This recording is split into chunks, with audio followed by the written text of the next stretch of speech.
बच्चों, स्वागत है आपका हिंदी गुरुकुल एकेडमी की एक और नई वीडियो में। तो कैसे हैं? मुझे उम्मीद है कि आप स्वस्थ और मस्त होंगे और अपनी पढ़ाई को निरंतर जारी रखे होंगे। बच्चों, यदि आप चैनल पर पहली बार हैं तो आप इसको सब्सक्राइब करें, और यदि आपने इसको सब्सक्राइब किया है तो लाइक और शेयर जरूर करें। तो चलिए शुरू करते हैं आज की वीडियो। पहला सवाल कह रहे हैं कि निम्न में असगर वजाहत की कहानी है। तो आपको ये बताना है कि निम्न में से कौन सी कहानी जो है वो असगर वजाहत की है। ए कह रहा है शताब्दी से शेष, बी कह रहा है ताकि सनद रहे, और सी कह रहा है रेगिस्तान में झील, और डी कह रहा है डेमोक्रेशिया। तो आपको ये बताना है कि कौन सी कहानी इसमें से असगर वजाहत के द्वारा लिखी गई है। शताब्दी से शेष, ताकि सनद रहे, रेगिस्तान में झील, या डेमोक्रेशिया। तो आपको बताना है कि ये कहानी इसमें से असगर वजाहत के द्वारा कौन सी लिखी गई है। तो बच्चों, पहले का उत्तर हो जाएगा विकल्प डी, डेमोक्रेशिया जो है वो असगर वजाहत की कहानी है। शताब्दी से शेष जो है वो शंकर पंकज बिष्ट की कहानी है। ताकि सनद रहे जो है ये अब्दुल बिस्मिल की कहानी है। रेगिस्तान में झील जो है वो आनंद हर्षुल की कहानी है। चलिए बात करते हैं सवाल नंबर दूसरे की। सवाल नंबर दूसरे में कह रहा है कि एलिश किस नाटक की पात्र है। तो आपको ये बताना है कि एलिस किस नाटक की पात्र है।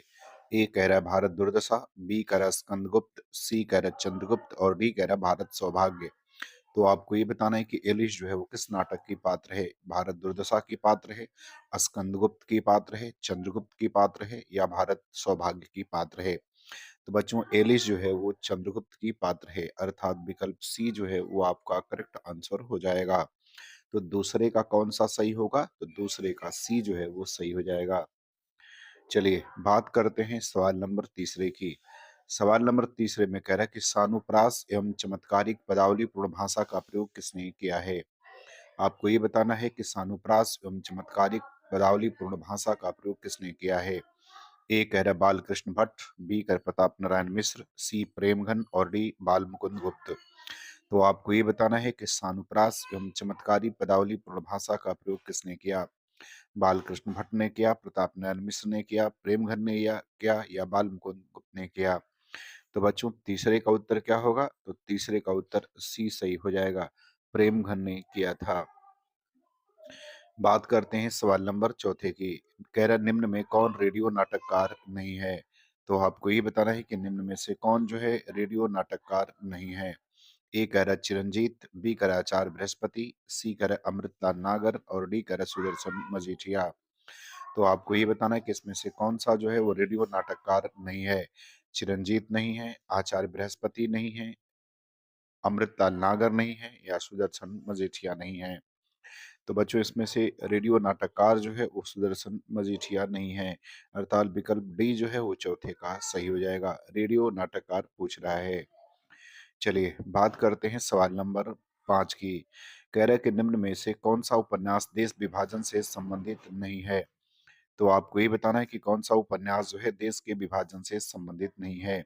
ए कह रहा है झूठा सच, बी कह रहा है काले कोस, सी कह रहा है आजादी समायोजन, या सम्मोजान, आजादी सम्मोजान, और डी कह रहा है लाल डांग। तो आपको ये बताना है कि कौन सा उपन्यास जो है इसमें से देश विभाजन से संबंधित नहीं है। झूठा सच, काले कोस, आजादी सम्मोजान, और लाल डांग। तो इसमें से उस उपन्यास को बताना है जिसका संबंध देश विभाजन से नहीं है। तो बच्चों, इसमें से लाल डांग जो है वो देश विभाजन से संबंधित उपन्यास नहीं है, और यह उपन्यास जो है कृष्ण शर्मा भिक्खू के द्वारा लिखा गया है। जबकि झूठा सच उपन्यास जो है वो यशपाल का है, काले कोस उपन्यास जो है वो बलवंत सिंह का है, और आजादी सम्मोजान उपन्यास जो है वो कृष्णा सोबती के द्वारा लिखा गया है। चलिए बात करते हैं सवाल नंबर छठवें की। सवाल नंबर छठवें में कह रहा है कि कविता की तीसरी आंख पुस्तक के लेखक हैं। आपको ये बताना है कि कविता की तीसरी आंख पुस्तक के लेखक कौन हैं। ए कह रहा है प्रभाकर श्रोती, बी कह रहा है परमानंद श्रीवास्तव, सी कह रहा है मलयच, और डी कह रहा है हजारी प्रसाद द्विवेदी। तो आपको ये बताना है कि कविता की तीसरी आंख पुस्तक के लेखक कौन हैं। प्रभाकर श्रोत्री हैं, परमानंद श्रीवास्तव हैं, मलयज हैं, या हजारी प्रसाद द्विवेदी हैं। तो बच्चों, कविता की तीसरी आंख पुस्तक के लेखक जो हैं वो प्रभाकर श्रोत्री हैं, अर्थात विकल्प ए जो है वो आपका करेक्ट हो जाएगा। चलिए बात करते हैं सवाल नंबर 7 की। सवाल नंबर 7 में कह रहा है कि कथा एक कंस की नाटक के लेखक हैं। आपको ये बताना है कि कथा एक कंस की नाटक के लेखक कौन है। तो सातवें का उत्तर बताना है। ए कह रहा है शंकर शेष, बी कह रहा है दयाप्रकाश सिन्हा, सी कह रहा है सतव्रत सिन्हा और डी कह रहा है हमीदुल्लाह। तो आपको ये बताना है कि कथा एक कंस की नाटक के लेखक कौन हैं? शंकर शेष हैं, दयाप्रकाश सिन्हा हैं, सत्यव्रत सिन्हा हैं या हमीदुल्लाह हैं। तो बच्चों, कथा एक कंस की जो रचना है वो डीपी सिन्हा की है, अर्थात दयाप्रकाश सिन्हा की है। चलिए बात करते हैं सवाल नंबर 8वें की। सवाल नंबर 8वें में कह रहा है कि आचार्य रामचंद्र शुक्ल हिंदी के गौरव थे। आचार्य शब्द ऐसे ही कर्ता साहित्यकारों के योग्य है। पंडित रामचंद्र शुक्ल सच्चे अर्थों में आचार्य थे। यह कथन किस समालोचक आलोचक का है? तो आपको ये बताना है कि यह कथन जो है वो किस आलोचक के द्वारा कहा गया है। ए कह रहा है रामविलास शर्मा, बी हजारी प्रसाद द्विवेदी, सी प्रकाश चंद्र गुप्त और डी कह रहा है रामस्वरूप चतुर्वेदी। तो आपको 8वें का उत्तर बताना है कि यह कथन जो है किस आलोचक के द्वारा कहा गया है। तो बच्चों, यह कथन जो है वो हजारी प्रसाद द्विवेदी के द्वारा कहा गया है, अर्थात विकल्प बी जो है वो 8वें का करेक्ट हो जाएगा। चलिए बात करते हैं सवाल नंबर 9 की। सवाल नंबर 9 में कह रहा है कि पहली बार काव्यांगों पर हिंदी में विचार करने वाले आचार्य हैं। आपको ये बताना है कि पहली बार काव्यांगों पर हिंदी में विचार करने वाले आचार्य हैं।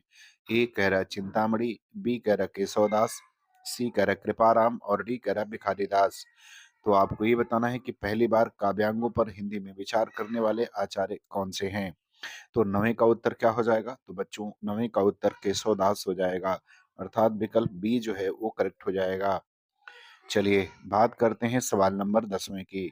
सवाल नंबर 10वें में कह रहा है कि हरि को मुख सखी हरि मुख जैसो, निम्न पंक्ति में अलंकार बताइए।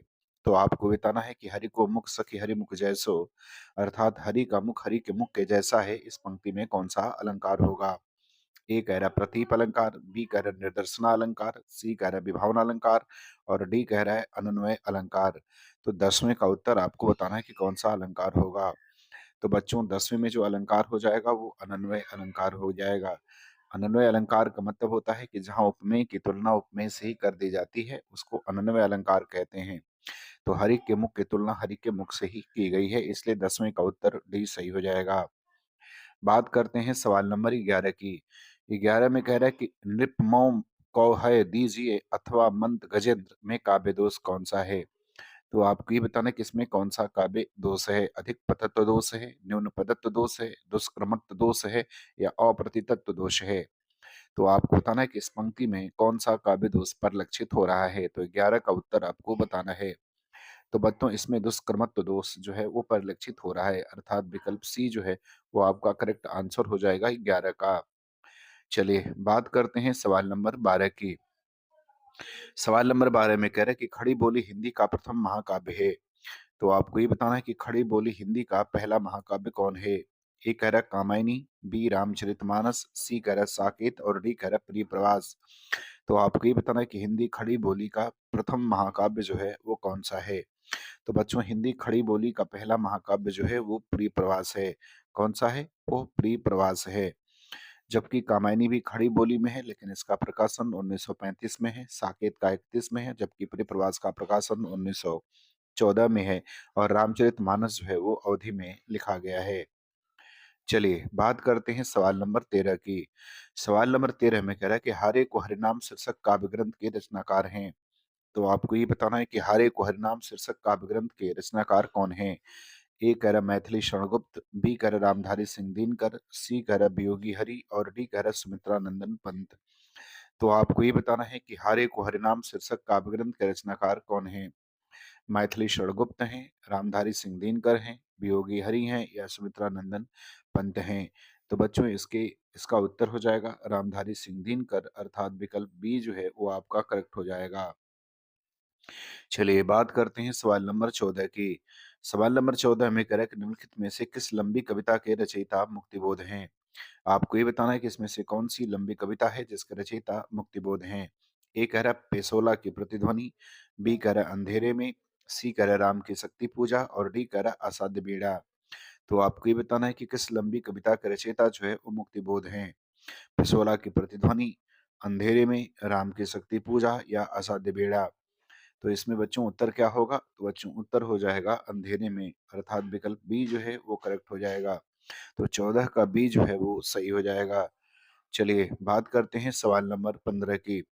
सवाल नंबर 15 में कह रहा है कि जयशंकर प्रसाद की किस कृति को पहले ब्रजभाषा में तथा बाद में खड़ी बोली में रूपांतरित कर दिया गया? तो आपको ये बताना है कि किस रचना को ब्रजभाषा में और बाद में खड़ी बोली में रूपांतरित किया गया। तो आपको जयशंकर प्रसाद की उस रचना का नाम बताना है जो पहले ब्रजभाषा में थी, बाद में खड़ी बोली में रूपांतरित किया गया। ए कह रहा प्रेम पथिक, बी कह रहा कानन कुसुम, सी कह रहा झरना और डी कह रहा आंसू। तो आपको बताना कि कौन सी रचना जो है जो ब्रजभाषा से खड़ी बोली में रूपांतरित हुई है। तो बच्चों 15 का उत्तर क्या हो जाएगा? 15 का उत्तर ए हो जाएगा, प्रेम पथिक। तो विकल्प ए जो है वो करेक्ट हो जाएगा 15 का। चलिए बात करते हैं सवाल नंबर 16 की। सवाल नंबर 16 में कह रहा है कि निराला ने अपने किस काव्य में भारतीय परंपरा के गौरवशाली मूल्यों की प्रतिष्ठा की है? आपको ये बताना है कि निराला ने अपने किस काव्य में भारतीय परंपरा के गौरवशाली मूल्यों की प्रतिष्ठा की है? ए कह रहा परिमल, बी कह रहा तुलसीदास, सी कह रहा गीतिका और डी कह रहा अनामिका। तो आपको बताना है कि किसमें जो है भारतीय परंपरा के गौरवशाली मूल्यों की प्रतिष्ठा की है? परिमल में, तुलसीदास में, गीतिका में या अनामिका में? तो बच्चों 16 का उत्तर क्या हो जाएगा? 16 का तुलसीदास हो जाएगा, अर्थात विकल्प बी जो है वो करेक्ट हो जाएगा। बात करते हैं सवाल नंबर 17 की। सवाल नंबर 17 में कह रहा है कि मसलनामा के रचयिता कौन है? तो आपको ये बताना है कि मसलनामा किसकी रचना है? ए कह रहा जायसी, बी कुतुबुन, सी मंझन और डी नूर मोहम्मद। तो आपको ये बताना है कि मसलनामा जो है वो किस कवि के द्वारा लिखी गई रचना है? जायसी की है, कुतुबन की है, मंजन की है या नूर मोहम्मद की है? तो बच्चों मसलनामा जो है वो जायसी के द्वारा लिखी गई है, अर्थात विकल्प ए जो है वो करेक्ट हो जाएगा। तो 17 का ए जो है वो सही हो जाएगा। चलिए बात करते हैं सवाल नंबर 18 की। सवाल नंबर 18 में कह रहा है कि सूरदास किस रग का कोना कोना झांकाए हैं? आपको ये बताना है कि सूरदास किस रस का कोना कोना झांकाए हैं? ए का रस शांत रस, बी करुण, सी मैत्री और डी वात्सल्य। तो आपको ये बताना है कि सूरदास जो है किस रस का कोना कोना झांकाए हैं? शांत रस, करुण रस, मैत्री रस या वात्सल्य रस?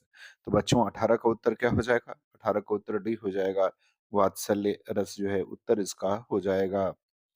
चलिए बात करते हैं सवाल नंबर 19 की। सवाल नंबर 19 में कह रहा है कि मुक्तिबोध की प्रसिद्ध कृति चांद का मुंह टेढ़ा है की भूमिका एक विलक्षण प्रतिभा शीर्षक से किसने लिखी है? तो आपको ये बताना है कि मुक्तिबोध की प्रसिद्ध कृति चांद का मुंह टेढ़ा है की भूमिका एक विलक्षण प्रतिभा शीर्षक से किसने लिखी है? ए कह रहा सच्चिदानंद हीरानंद वात्स्यायन नगे ने, बी कह रहा शमशेर बहादुर सिंह ने, सी कह रहा नामवर सिंह ने और डी कह रहा डॉक्टर रामविलास शर्मा ने। तो आपको ये बताना है कि एक विलक्षण प्रतिभा शीर्षक से किसने लिखी है? तो 19 का बच्चों उत्तर हो जाएगा बी वाला, शमशेर बहादुर सिंह ने लिखी है। और बच्चों आज का अंतिम सवाल नंबर 20वां, कर निम्नलिखित में से एक द्विवेदी युगीन कविता की प्रवृत्ति नहीं है। तो आपको ये बताना है कि द्विवेदी युग की कविता की एक प्रकृति जो है वो नहीं है। ए कर कल्पना का अतिरेक, बी कर राष्ट्रीयता, सी कर वृत्तात्मकता और डी कर नीति और आदर्श का चित्रण। तो आपको बताना है कि द्विवेदी काल कविता की प्रकृति जो है इसमें से कौन सी नहीं है? कल्पना का अतिरेक, राष्ट्रीयता, वृत्तात्मकता, नीति और आदर्श का चित्रण। तो बच्चों इसमें उत्तर हो जाएगा कल्पना का अतिरेक, ये नहीं है, जबकि ये विशेषता छायावाद में हमें देखने को मिलती है। तो बच्चों मुझे उम्मीद है कि आपको ये वीडियो पसंद आई होगी और आपको अगर अच्छा लगे तो आप लाइक शेयर और सब्सक्राइब जरूर करें। धन्यवाद।